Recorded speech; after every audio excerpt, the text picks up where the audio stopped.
two quick caveats before we begin. The first is, I am not giving you some kind of standard required CBS-wide outline that all your submissions have to conform to, right?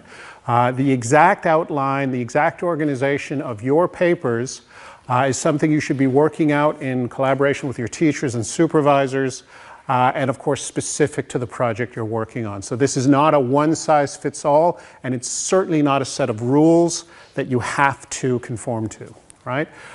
Think of this as a tool to help you organize different parts of your paper in such a way that you get the most out of them, and also think of them as something that gives you some exercises that you can practice to train your sense of style and your sense of structure, right?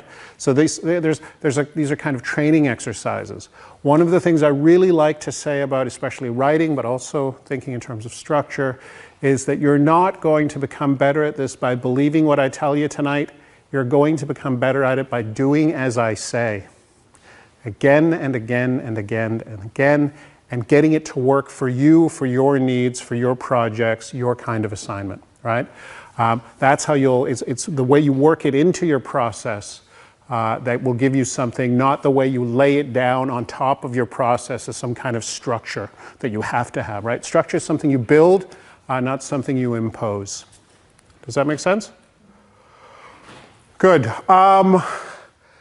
Those of you who were here on Tuesday will remember that I started with by pointing out a favorite book of mine, and I'm going to do the same thing today. It's not the same book, it's a different book, and you will find it maybe a little bit odd what book I've decided to start with. It may seem a little bit out of place. The book is called Rational Grazing, and it is by actually kind of a legend in the what's now called permaculture movement, sort of organic farming, this kind of thing. This is a book from this one is from 1962, but it actually summarizes a much bigger book, a much larger book from the late 1950s.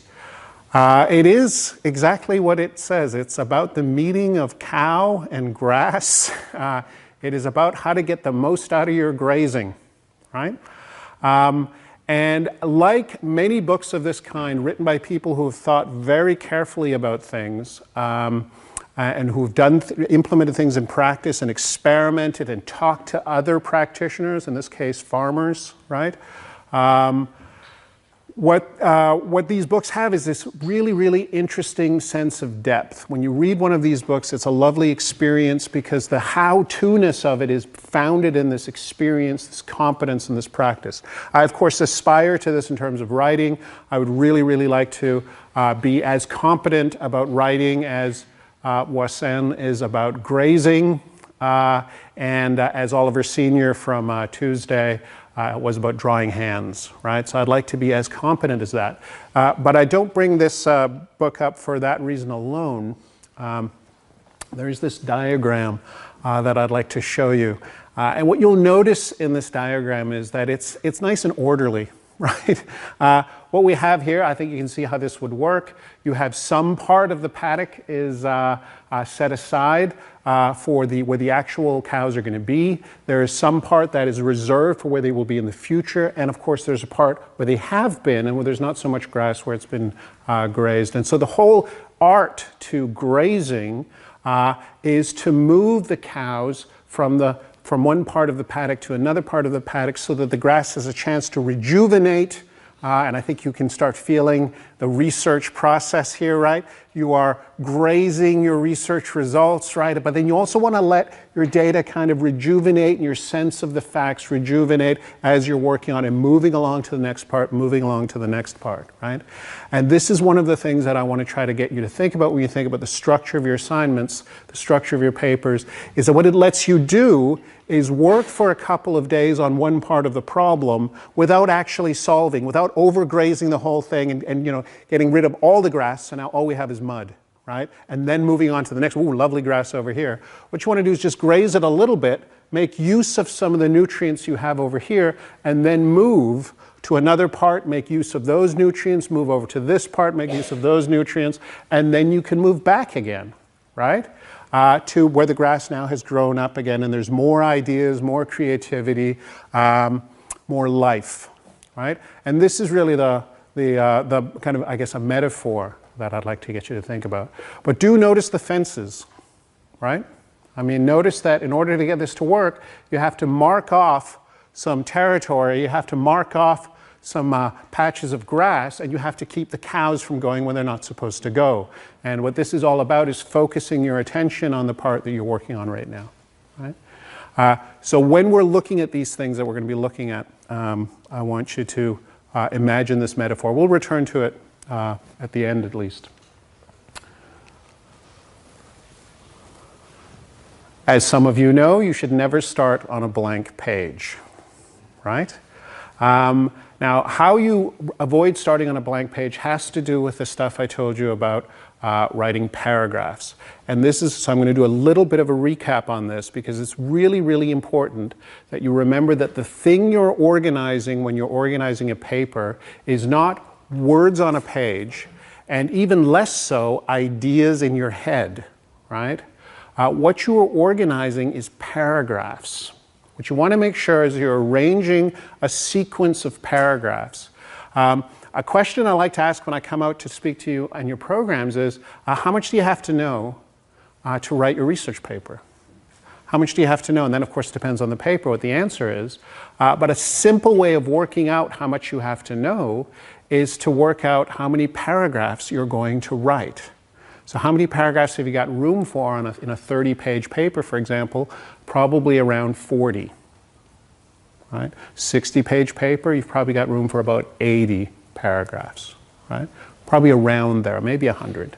Right? And so that means that because you have to know one thing to write each individual paragraph of at least 6 sentences and at most 200 words that says one thing and supports, elaborates, or defends it, because you have to write, because it's going to be of that size, you have to know as many things as you have paragraphs. You have to have as many well-formed ideas, justified true beliefs about which you can have intelligent conversations, right, as there are paragraphs in your assignment. And then we can put them into these, we can put these fences around them and decide how we're going to let these paragraphs grow, right? So that's the basic principle. So never think of your problem as totally open. And so what we're going to do is we're going to take this big field here and we're going to start carving it up. And of course there's a simple technique for doing that. You can put a line through it. Now I haven't just put this line any old where, right? You've noticed I've put this line about, you know, in the top quarter maybe of the page. I've put it certainly so that it marks a top and a bottom, or a top and the rest of the page, right, of the piece of paper there. So that gives us more than just 2 parts. It gives us a little part and a big part, right, which is nice to start with. And then we can do that again, and now we're getting a part down there below. So now we have a top part, a middle part, and a bottom part, or a beginning, a middle, and end. Right, so I think you're getting a sense of, we're all getting more relaxed now because the problem isn't totally open. Right? Now we have some structure. And of course, this is something we can continue. Right? We can name these parts. We can call the top part the introduction, the bottom part the conclusion. And then we can start saying, well, wouldn't it be nice if all of it kind of had parts, if there were more parts than that? We can fill those in with names as well. And this is where it's very important to keep in mind that this is, I'm not telling you this has to be your outline. I'm suggesting to you that this could be your outline or could be parts of your outline. And the names can change and the functions can change as well. Notice that big anxiety-provoking space in the middle there, or near the, in the middle of the screen certainly, where the analysis goes. And in order to get that some structure, we can apply the same principles, right? And we can just put in some lines there as well, marking that territory off as well. Now, what you're noticing here, I hope, is that there's a certain sense of proportion to this, right? Even the analysis, which is quite a lot bigger than the rest of the parts, is divided up into parts that are of the same size. And I can tell you that if this is a 40 paragraph paper of about 30 pages, what I would do is I would put 3 paragraphs in the introduction, I would put 2 paragraphs in the conclusion, I would put 5 paragraphs in the background, 5 paragraphs in the theory, 5 paragraphs in the methods, 15 paragraphs divided into nice 3 sections in the analysis, and 5 paragraphs in the discussion. Right? Nice and orderly, nice and simple. And if I've trained my writing style, if I've trained my prose in such a way that I know that if there's something I know, I can sit down and write a coherent prose paragraph about it in 27 minutes, or at least about half an hour, right? Then I also know that each of these sections of 5 paragraphs are going to take about 2.5 hours to write. Right? And that's nice to know, right? This is not just how many words, how many pages, how many paragraphs. It's also a way of organizing the time I'm going to devote to writing this thing once. Right? So once through the feeding cycle in the paddock there of the grass, right? So that I can return to it and then maybe rewrite it if I have time for that. Right? 40 paragraphs at 27 minutes per paragraph with 3-minute breaks, 20 hours of work. Right? So think of it in terms of 20 hours of work, and roughly in this case it will be no more than 8,000 words. And about 240 sentences or more altogether, right? Minimum 6 sentences per paragraph. What I want to do tonight is get you thinking about each of these sections as made up of or composed of arrangements of paragraphs that have very, very specific rhetorical functions. So you'll be able to distinguish each section, and you'll be able to know what you're doing every time you sit down for half an hour to write a paragraph that goes in one of these, simply by thinking about, okay, am I in the background section? Am I in the theory section? Am I in the analysis section? What am I doing here, right? And we're going to think about these things in 2 different ways. What I want you to do is consider, first of all, what is the purpose of this paragraph?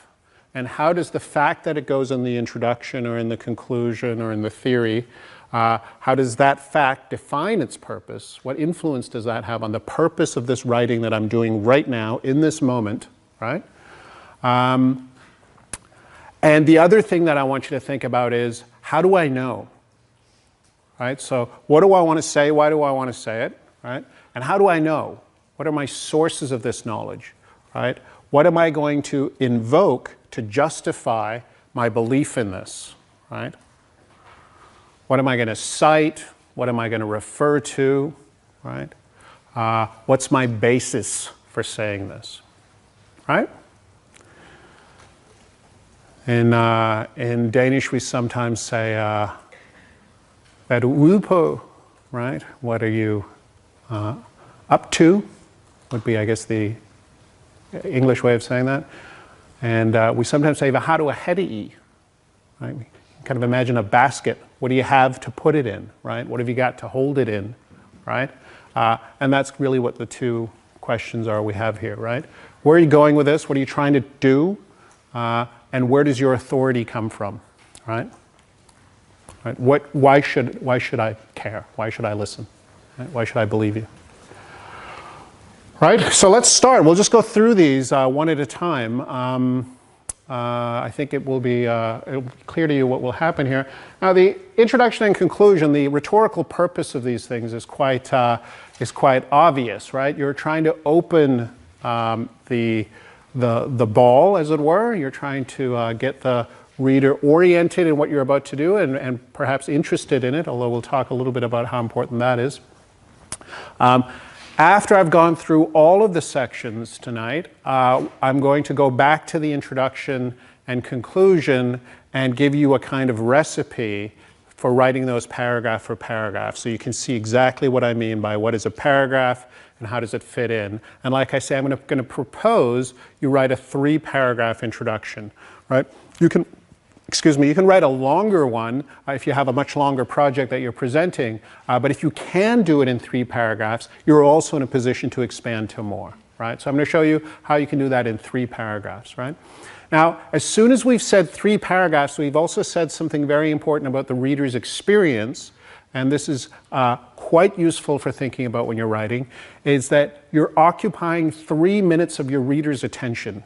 Right? If you've got 3 paragraphs that go, that span across about a page and a half, maybe 2 pages, right? What you've got there is 3 minutes of your reader's attention, right?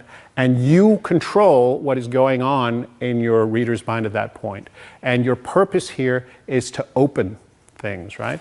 And then when you get down to the conclusion, your purpose is to spend 2 minutes. If you're going to write 2 paragraphs, you've got 2 minutes to kind of finish this thing off, right? To close it down, to pack it in, to move on, right?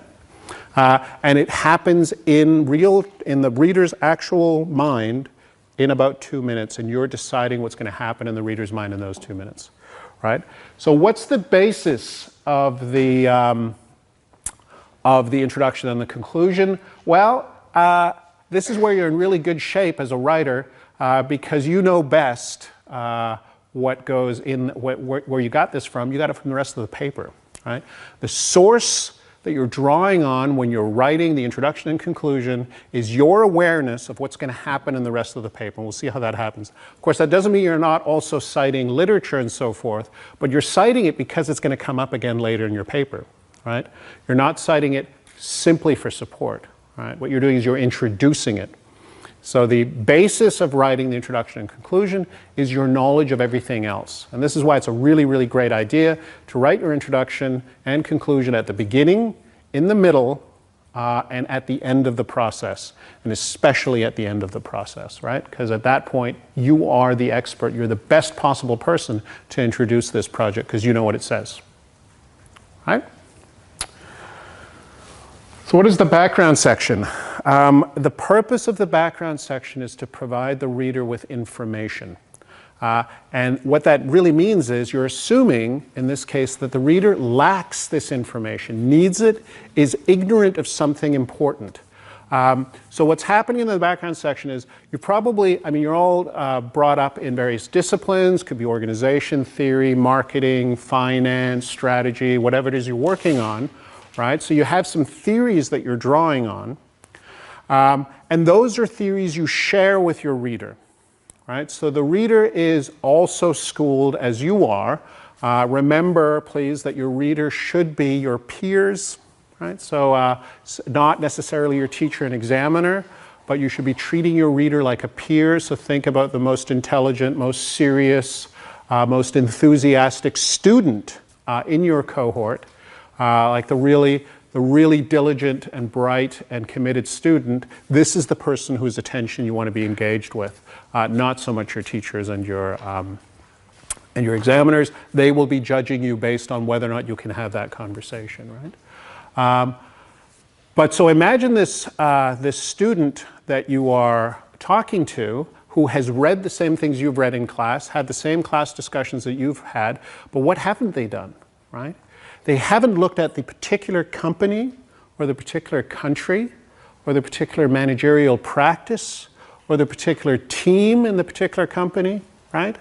There's something that the reader needs to know something about in order to get up to speed because you've been working on this particular empirical case for as long as you have, right?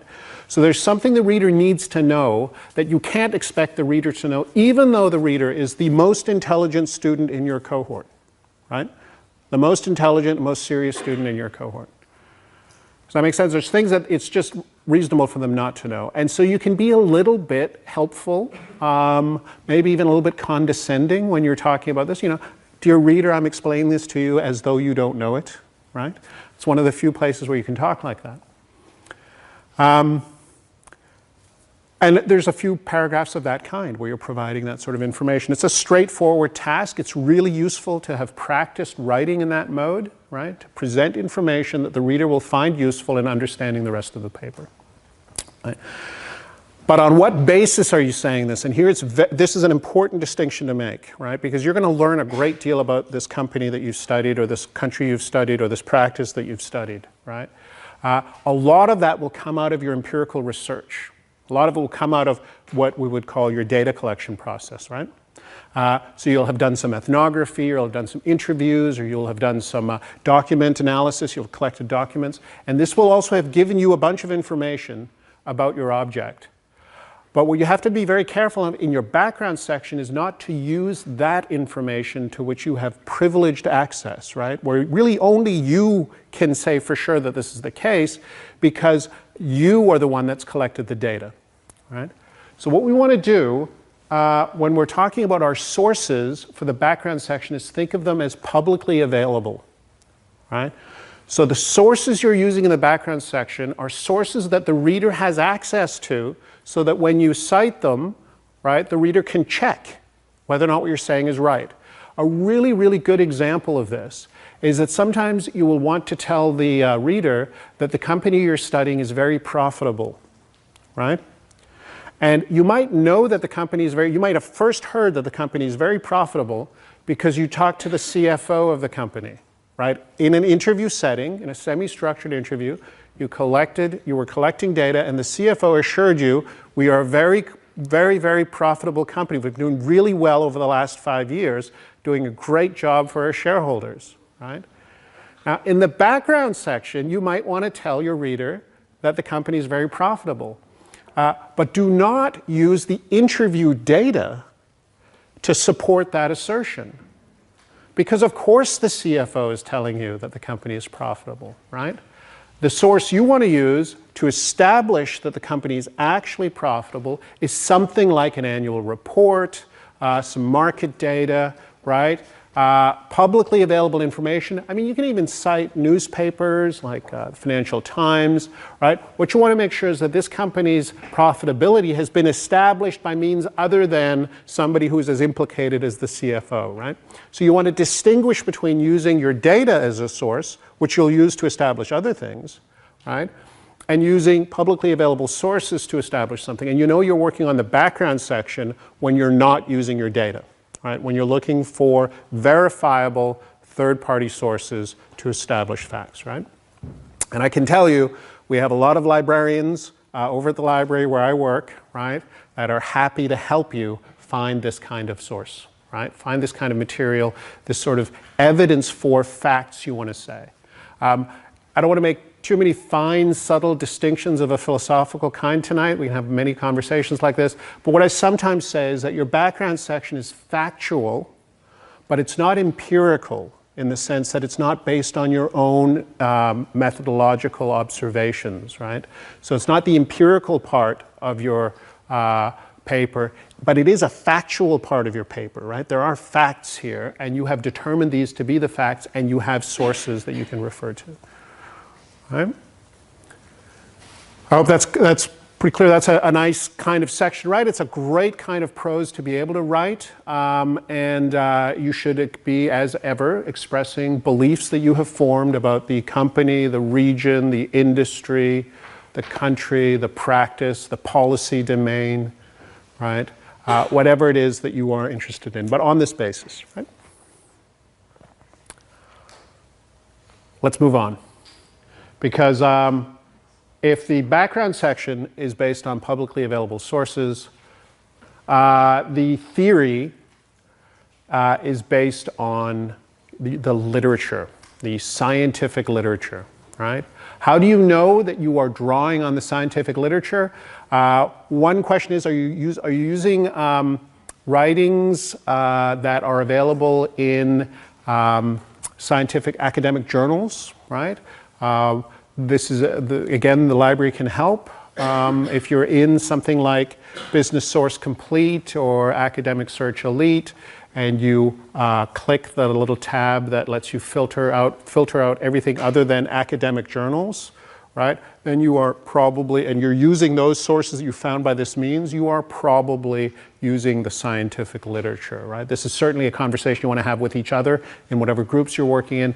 Is this part of the scientific literature, or is it part of the popular literature, right? Is it part of the, is a scholarship on the area? Is this research that we found, or is this really just a newspaper article, or some management guru, or like a how-to book, right? And make that distinction, right? Because you know you're working on your theory section when you're drawing on the scientific literature. I would not encourage, it depends on what level you're working at, of course, but I would encourage you very quickly to move away from citing textbooks in your theory section, right? Citing a textbook for theory is a kind of sign of non-expertise, right? Again, this is really something you have to make sure you're talking to your teachers and your supervisors about to be absolutely sure. And remember that if I say something and your teachers say something else, they are right, right? I'm wrong. But in most cases, it is your expertise will show in citing the scientific literature directly, not by way of a textbook. And what you can really do is you can say, well, if I want to use something I've learned in a textbook, just notice that it actually cites sources usually. Usually the textbook will cite its sources, and I can then go and find the sources that my textbook cites by going to the library, and then go straight to the source, right, and cite it in an expert, scholarly kind of way, right? But you know you're working on it on the theory section if you're citing the scholarly literature. And there's something else you have to keep in mind here, because this has a lot to do with your reader.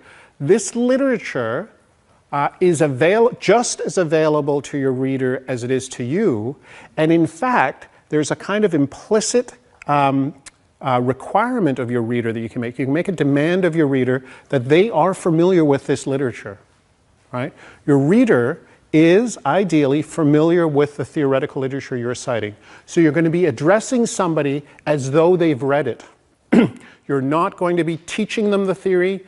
You're going to be activating their theoretical apparatus, right? Think of it as a machine you turn on, the lights go on, cameras go on, and all the angles are there now, and now we're able to see the world in a particular way. Pierre Bourdieu has a really good way of, a really nice practical way of defining theory. He says theory is just a program of perception, right? So our theory is what we use to see particular things in the world, to focus our attention on particular things, and to actually shield out distractions from other things that we don't want to see, that we don't need to know.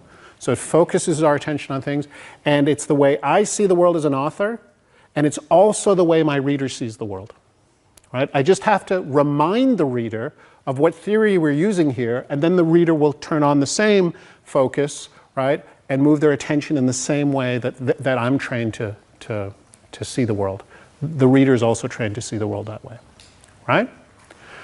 So you know you're writing theory when you are writing on the basis of a literature that you share with the reader. You're seeing the world, presenting the way the world looks from the point of view you share with the reader. And what are you trying to do? What are you trying to accomplish?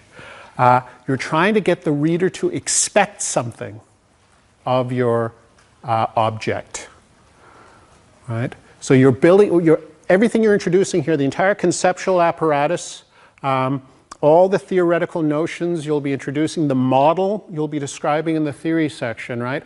All of this is intended to get the reader to expect certain things of the object of analysis, right? These could be people, it could be their behavior, it could of course be markets operating in certain ways, it could be organizations succeeding or failing, right? It could be products working or not working. Whatever it is, the model is going to remind the reader of what the reader expects of that object. And of course the object has already been quite detailed described in your background section. So the reader's got all the information they need. Now they're told what theory we're going to be using, and so now the reader has a bunch of expectations of these people that we talked about in the background. Right? Does that make sense? So expectations of the object. Right? Remember, that's always what you're doing in the theory section. You're talking about conceptual things, but you're also thinking, by introducing these concepts, what is the reader coming to expect? An example for those of you who work with organizational culture would be if you're using Edgar Schein's theory of culture, the reader's going to expect that there are some levels, right? That there are analytical levels, that the organization will be understood in terms of some basic assumptions, right? And some espoused values and so forth, right? So there will be the reader is thinking immediately of a leveled system because I've said Edgar Schein's organizational theory, right? Or organizational culture according to Edgar Schein. Right? And so in my theory section, I'm going to be detailing that expectation, activating it even more, and making it more and more concrete, more and more interesting for the reader. Does that make sense? So that brings us to, we're going to skip the method just for a second, because the method is easier to understand what the method section is supposed to do if we think a little more carefully about what the analysis is supposed to do. Right? And of course, you know you're working on the analysis because you're using your data. Right? This would be, what you really need to do is have a really good sense of what is the difference between my background sources, my theoretical literature, and my data. Right? Because these are piles of either virtual folders in your computer or actually on your desk, and it's nice to have them organized in such a way that you know, okay, this is background information, this is theory, right? And this over here is my data, right? For some, it's really easy because the data is some interview transcripts or some survey responses or whatever it is, if we've done data like that, collected in that way. Or even my data is a bunch of market data I've drawn out of a system with a systematic search, right? So I know that's data, right? But there's some of you might be doing discourse analysis, and so you'll have used the Financial Times, the Wall Street Journal, and so forth as a source of background information, right? And you may have taken 3 years of coverage of a certain event out of those same newspapers, and so you have to have a way of grouping another set of articles over here as your data. Right? Because you'll be treating that in a different way. Right? But just keep those distinctions nice and separate. Again, think of your cows in the paddock, right? There's the eaten grass over here. There's the grass to be eaten over here, and we're here right now, right? So just really keep your cows in the paddock, right? And this is one way of doing it. Make very sure what is your data, right? Define it, and make sure you don't have infinite amounts of data. And I think your supervisors will remind you of this at some point within the next, I would say, probably a month or so, if you're working on something like this now. Complete the data collection process. Close off the data set. And say, now we have the data. Right? This is the data. We'll see what we get out of it. Right? We're not going to need more data after this point. And so you know exactly how much of it there is, and then you figure out what you're going to do with it. Right? Does anybody have any idea what the purpose of an analysis section is? And remember, a big clue here is that the theory section has set up the reader with some expectations. Right? So the reader now expects something of our analysis. What do you think our analysis should do? Any ideas? Set up our expectations. The analysis is going to confirm or reject. Yes, confirm or reject. Some people like to say, shouldn't we satisfy those expectations, right? And my suggestion is no. You should disappoint them, right? The purpose of your theory section, your analysis, is to disappoint the expectations of your reader. I'll give you an alternative if you don't like that way of doing it, right? But there is an alternative way of doing this. And all that really means is that there should be some interesting tension between what we thought would be the case before we did the analysis, what was true in theory, and how the real world actually works. It is usually the case that the real world is more interesting than the theory, more complicated, there's more going on, and that means whatever theoretical expectations we generate, our analysis is going to challenge it in some way. And one way of talking about that, perhaps a little bit polemically, is to say, to bring about the artful disappointment of your reader's expectations of the object, right? Not an artless disappointment. You're not letting the reader down, right? You are giving the reader an interesting moment in which something new is happening that couldn't just have happened in theory, right?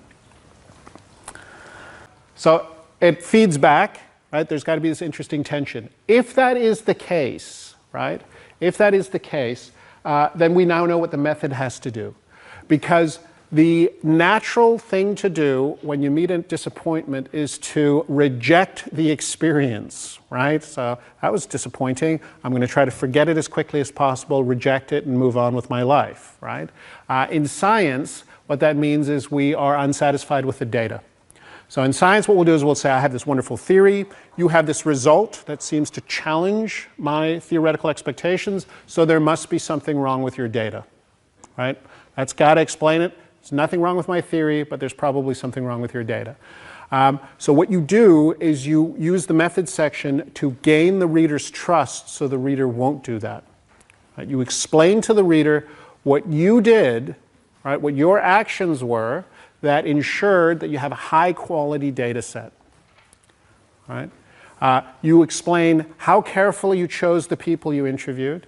You explain how many people you interviewed. You explain how carefully you designed the interview guide, right? You explain the care with which you took to set up an interview situation in which the interview person felt comfortable and unbiased and so forth, right? You made sure that you selected a wide range of people to cover all the bases and so forth, right? So this is what you're doing, everything you say, which of course has to be true, right? It has to be something you actually did, but you did these things in order to make your data set trustworthy and credible, right?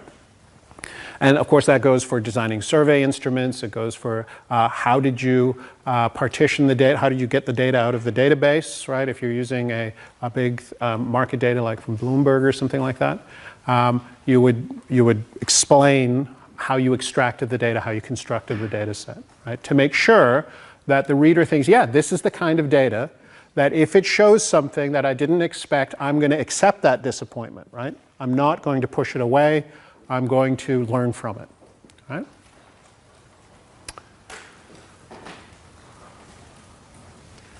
The basis of your methods section, and I've tried to emphasize that by saying it's you and the literature, right? Obviously, there is a methodological literature, so that's something you will be citing to create your arguments for your method. But what really counts here is that you explain what you did and why you did it, right? So it's your experience that is the basis of your methods section, because these are decisions you made, these are actions you carried out, right? And you're telling your reader about them for the purpose of building up trust. So I said there's an alternative.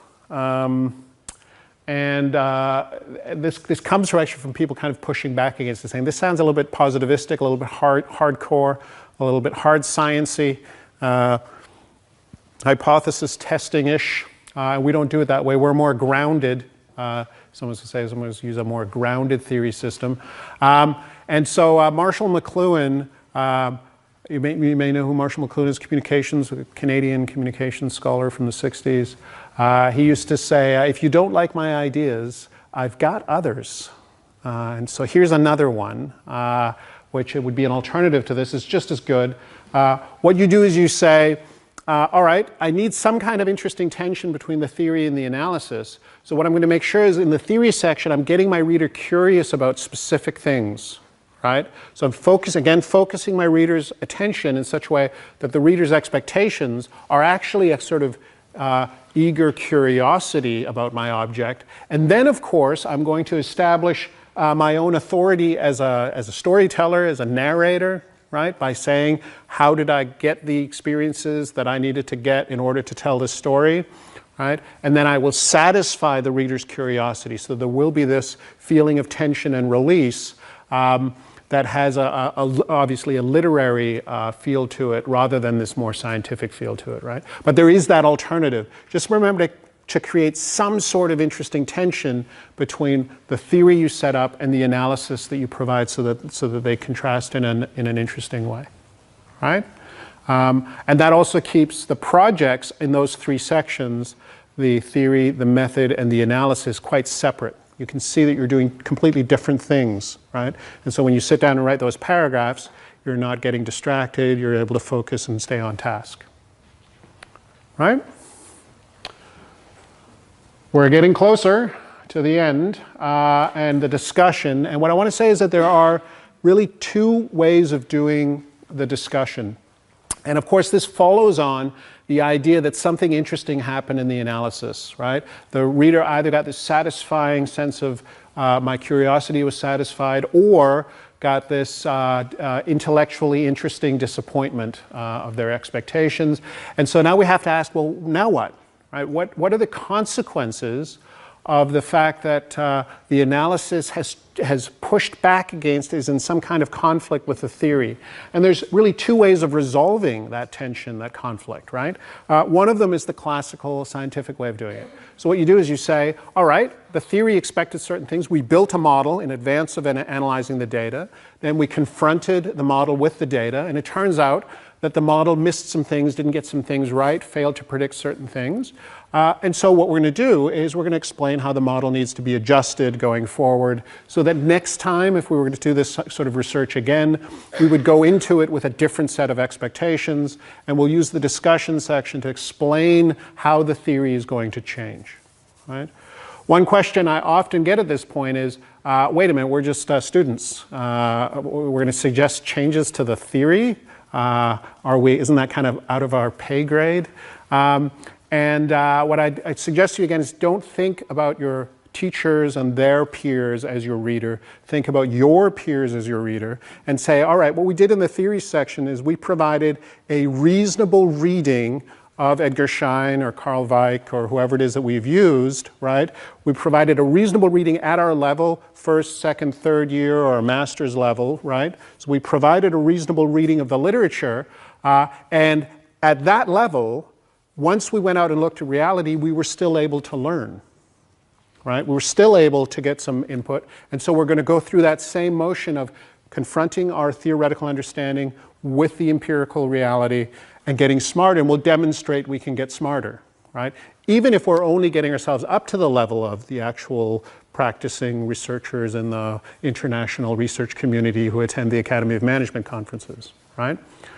Does that make sense? So what you're doing is you're really saying there was kind of a before understanding, a prior understanding of the theory. We then did an analysis and learned something, and here's what we learned, right? So you're welcome to do that. Of course, there is another option, as I've shown, which is a more practical approach, you might say, where the implications of the research is going to be implications for practice. My favorite example is economists. Economists have wonderful theories. They're beautiful, very, very pristine and pure theories with mathematical elegance. We love these theories, right? And they have predictive consequences and so forth, right? And then they collect some data on, say, the price formation on the housing market in Denmark. And sure enough, the housing prices, their behavior, right, disappoints the law of supply and demand, right? So you would have thought that the prices would have gone up under these conditions, but they didn't go up. You would have thought they went down, but they didn't go down, right? And so what do? Do we reject the law of supply and demand? Right? Do we throw economics out the window because of that? No, of course not. Right? What we do is we say that the markets are inefficient. Right? And an inefficient market is just a market that won't behave properly according to theory. And the solution is, of course, a deregulation of that market. Right? So there's some sort of government interference, usually, some sort of government interference that is causing imperfections in the market. And we can point to those and we can suggest that if they were removed, the prices would behave as the theory predicts, right? And so these are policy implications of the research, right? And that's a perfectly legitimate output of a piece of social science research, is that we have a more or less true and tested theory that has a kind of abstract validity, and we got to get practice to fall into line with that. This happens in softer social science as well, like in leadership theory, for example. We have concepts of good leadership, right? We have a model of what good leadership is. We study a company and we identify some mismatch between our model of good leadership and what they're actually doing. That doesn't mean we change our model of good leadership, right? What we do is we suggest that the company reorganize or fire their leader or discipline each other in some way to bring about better leadership outcomes, right? Does that make sense? Now, what is the, so those are, we can say, those are kind of the two ways of doing it, but what they have in common is that you are reasoning with the reader. And that's also why the source column there is blank, right? Because you're not introducing any new sources. You're not going to introduce a new data point. You're not going to introduce a new theoretical source. You're not going to introduce more background information. The reader knows everything the reader needs to know of a factual propositional nature at this point. And what you're doing is identifying the, I want to say, logical consequences, but it doesn't have to be that rigorous, right? So it's just the reasonable consequences, right? And reason here is entirely tied to your understanding of your reader. So think about how you think about how your fellow students think about how your teachers are trying to get you to think, right? And that's the sort of reasonability we're looking for here, right? What follows reasonably from the analysis, right? Given that we framed it with theory, right? One way I like to talk about this is think of your theory as sort of a conceptual framework, and think of your data as the basis on which you make your claims, right? So you have a frame that is based on your data, right? And that it's within that universe that you can do your reasoning,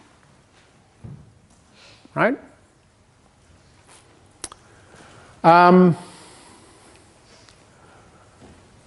Notice that we're now starting to get some of this circling back to our eaten grass kind of patterns going here, right? We're starting to see that there's absolutely, my logic professor used to say this, right? There's no shame in being strategic when you're trying to do a logical deduction. And there's also no shame in being strategic when you're designing an argument in a paper like this, right?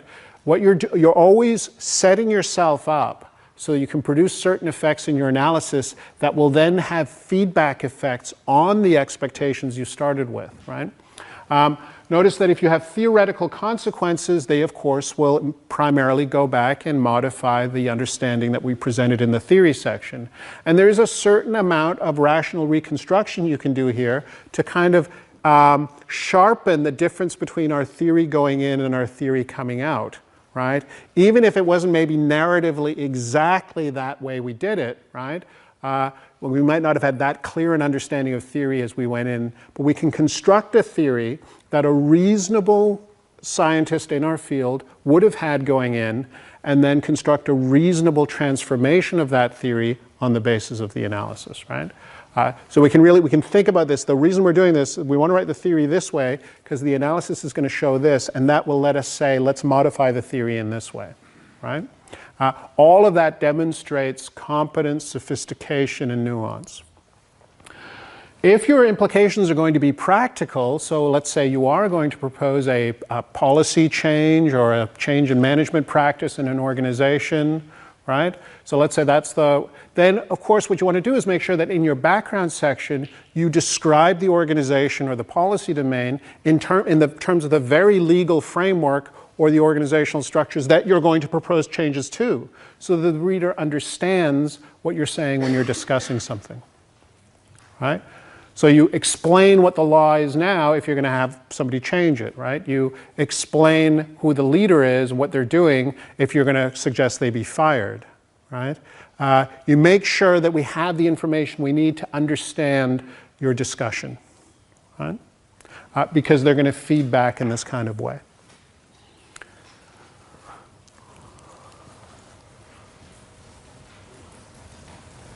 I hope that's all very nice and tidy.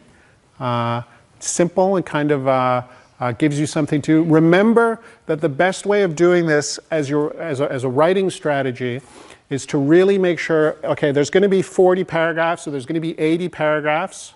How are they going to be distributed? If you're working in a group, really recommend that you get yourself all those paragraphs, as many as possible, really articulate a key sentence for each of them, so that each paragraph is summarized in a single sentence you know to be true, and that in your group you've decided this is the truth that we're going to be supporting in this paragraph, right?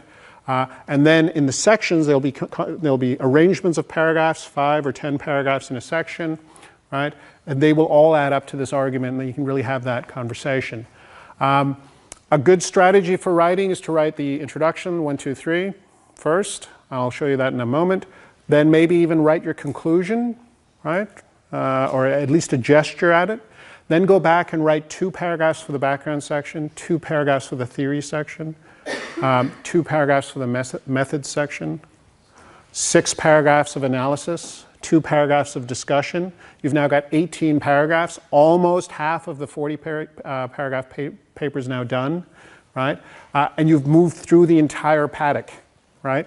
You've moved through all of the different parts that you can move through. You've touched every part of the paper. You've got 22 paragraphs to go, 11 hours of work, right? So just kind of have a look at it. How far are we? What are we missing? What's next? Do another 22 hours of work, right? And now you've got the whole thing filled out. You do an analysis of it. You take all your key sentences out of each paragraph, put them in a separate document. You now have 40 sentences. You look at those. Do they make sense just out of the context of the prose you've written? If not, move them around, sharpen them, change them so they do. Now you've got 20 hours of work to rewrite the whole thing, right? Got a nice line of argument, and now you're going to produce some really, really high quality prose, writing 18 or 27 minutes at a time, depending on how you feel, what kind of shape you're in, what your ambition is. Right? And of course, if you've got a group, you're organizing this work by giving some people certain things to write and some people other things to write. Yeah? I mean, be intelligent about this, right? You're all management students, right? So you manage the process.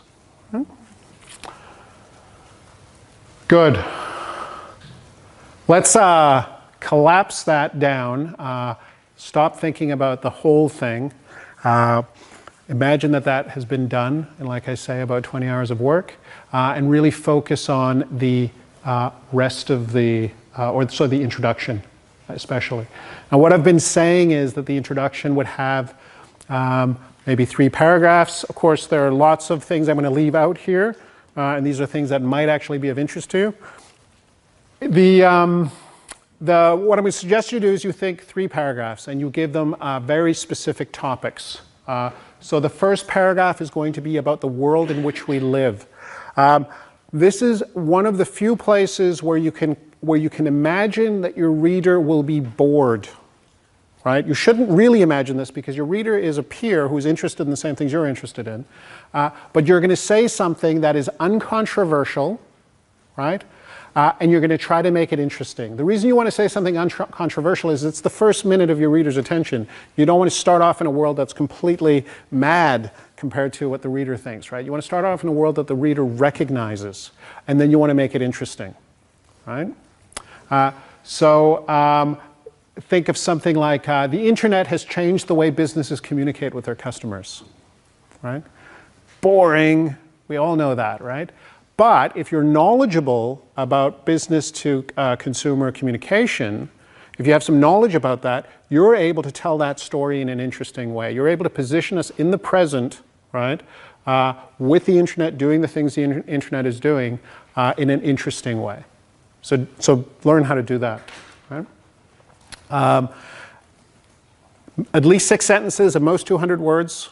Right? Support, elaborate, or defend. What you'll mostly do here is elaborate, probably, because the reader is not going to doubt you and will probably understand you. And there might be that little twist of what you're going to be doing is getting the reader interested. Then write about the science. And this is your science, not their science, not somebody else's science. This is the science that connects you to your reader. There are, in the main, about 2 ways of doing this, right? One of them is to identify the consensus that your field is built on. So when you read the literature, you recognize that your fellow scholars there, your peers, are generally in agreement about some sort of subject. Like sense-making scholars generally agree that sense-making is a retrospective process, right? Would be a possible agreement. You could also say there's some debate about it, in which case you're going to frame it differently. You're going to say there is an ongoing debate in the sense-making community about whether or not sense-making is a purely retrospective process or also has a prospective component. Right? I would say, as my meager understanding of sense-making theory says, probably both arguments are possible to make. Right? But this is the kind of thing the decision you would make here is, are we describing a science that is basically in agreement about something or is founded on an interesting disagreement? In any case, you will of course cite your sources, you will describe the literature as founded on a consensus or engaged in a controversy. Notice you've now spent 2 minutes of your reader's time. You have introduced the world that needs your paper, and you've introduced the science that you will be drawing on to understand this world, right? And the next thing that you're going to need to do is introduce yourself, because notice you haven't done that yet. You haven't said anything about yourself or your own research here yet. So the next thing you can do is write about your paper, and the formula that I want to suggest that you're going to do, that you're going to use here, is this paper shows that, and then what follows after that is actually a statement of your conclusion. And when you're thinking about how to, this sentence, needless to say, is a pretty important sentence, right? It's worth giving it some thought. If I was to say this paper shows that in a simple sentence, what am I going to say afterwards, right? How am I going to complete that sentence? Sometimes we talk our way out of this by saying this paper explores issues related to or raises questions about or looks at or discusses or something like this, right? But if you really pin yourself down and say, look, we're going to show something is true. What is it we're going to show is true? How are we going to say a sentence that we have discovered through our analysis of the data to be true, right? You want to construct that sentence with two things in mind. It has to be meaningful and it has to be true. And what actually happens is the meaning and the truth of the sentence come from different places. It's going to be meaningful because of your theory. In other words, don't say something that you wouldn't need your theory in order to be able to understand. Right? So say something that needs theory to be meaningful. But it's going to be true because of your data. Right? So say something that nobody would know is true if it wasn't for your data. The art of constructing that sentence is really, really worth practicing. Right? I need to write a sentence that is meaningful because of my theory and true because of my data. Right?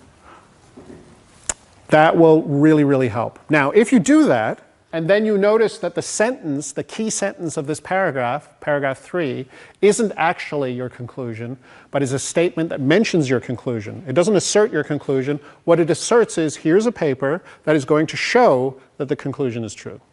Right? So you're not committed to defending your conclusion in paragraph 3. What you are committed to is explaining how you're going to show that. Right? The reader wants to know how you're going to show it, not whether or not it's true, because that's what the rest of the paper is for. Right?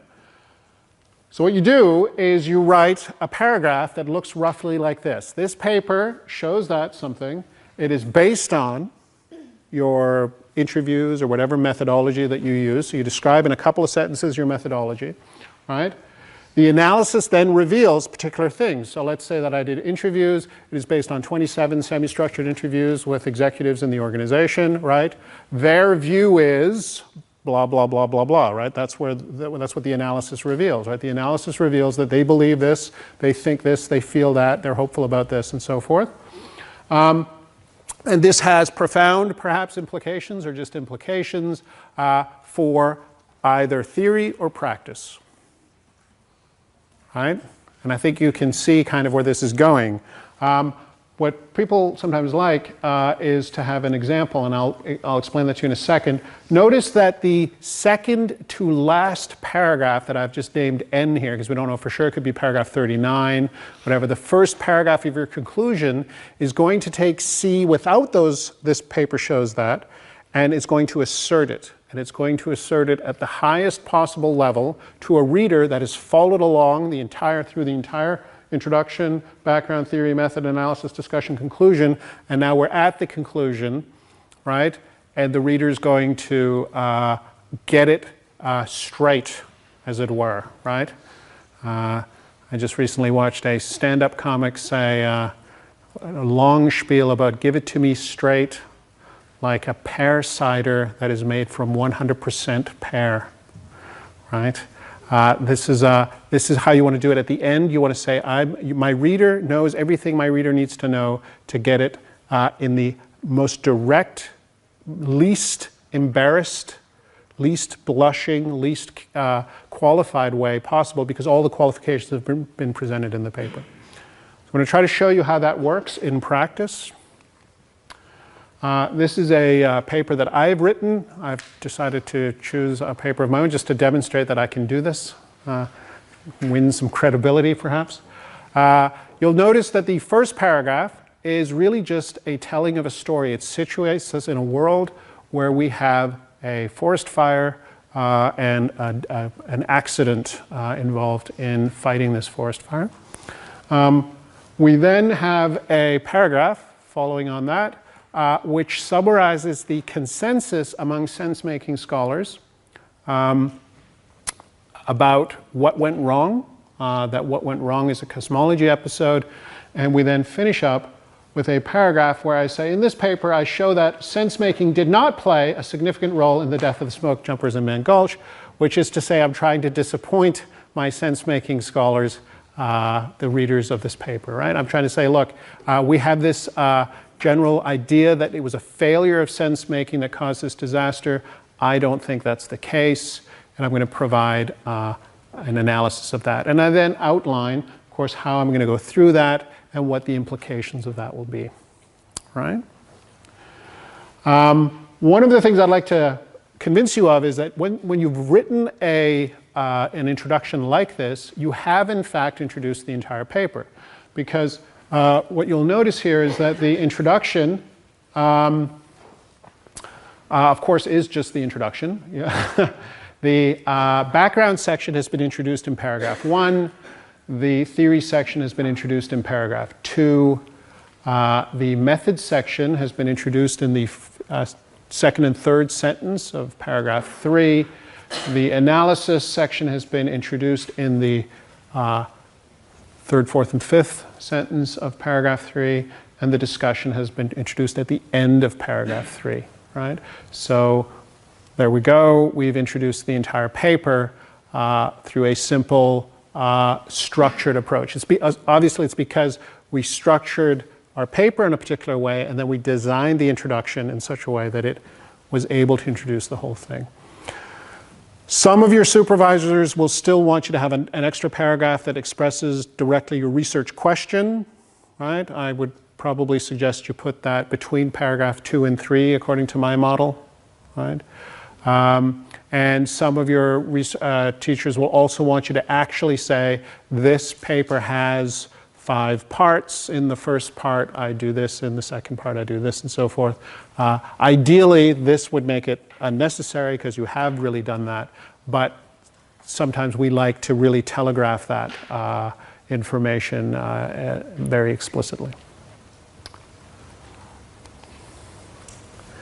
And finally, notice that even the conclusion has been introduced in the first sentence of the third paragraph. So the conclusion has been stated in the introduction.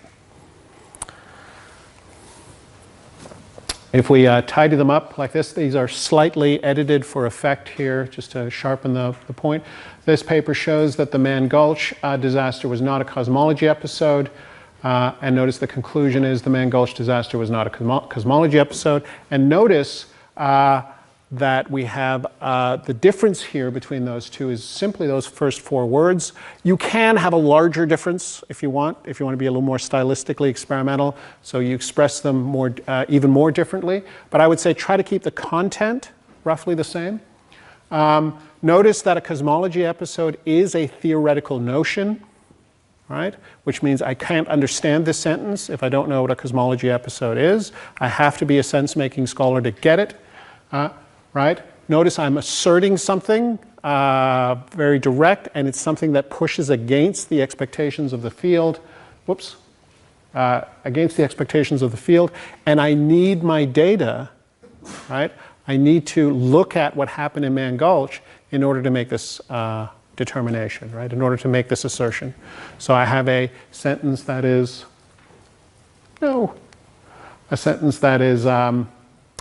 theoretically meaningful and empirically true. Right? There it is. All ready for you. This can, of course, be downloaded from the website. I'll give you the link at the end. And use for your purpose. Like I say, please do try to appropriate it for your own needs. Don't just take it on board as though this is the only way of doing things. But what you want is something like this, right? You want a framework that you can move through in a way that doesn't exploit all your resources, exhausting everything from the beginning and then moving on and kind of scorched earth policy, but that you can pass through these things, getting stronger and stronger and stronger and healthier. It's sort of cutting your work out for you, I guess, right? And I thought you might find this amusing as a little joke at the end of that, because of course we can put the shoe on the other foot and put the cows at the other end of the fence, on the other side of the fence, and see what would happen there. The horror of that. This concludes the formal part of the program. Like I say, we'll take a 10-minute break, rest a little, and then I'll take any questions that you have, including how to implement this in practice. If you just want to get on with your evening, I understand that perfectly well and fine. There is some contact information there. I'm always happy to take questions by email or even to sit down and meet. The only thing that I always warn people about is if you do want to meet with me, you're going to have to expect to do some work in preparation for it.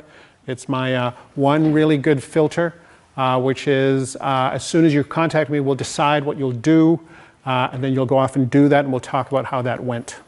Right? That's the easiest way for me to work. But there's email there, there's a Twitter account, and there's a blog that you can look at, and the blog is searchable. There's lots of information there. Everything I've said today, you'll find in one way or another on the blog, and if you can't find it, send me an email and I will point you in the right direction. Have a wonderful evening.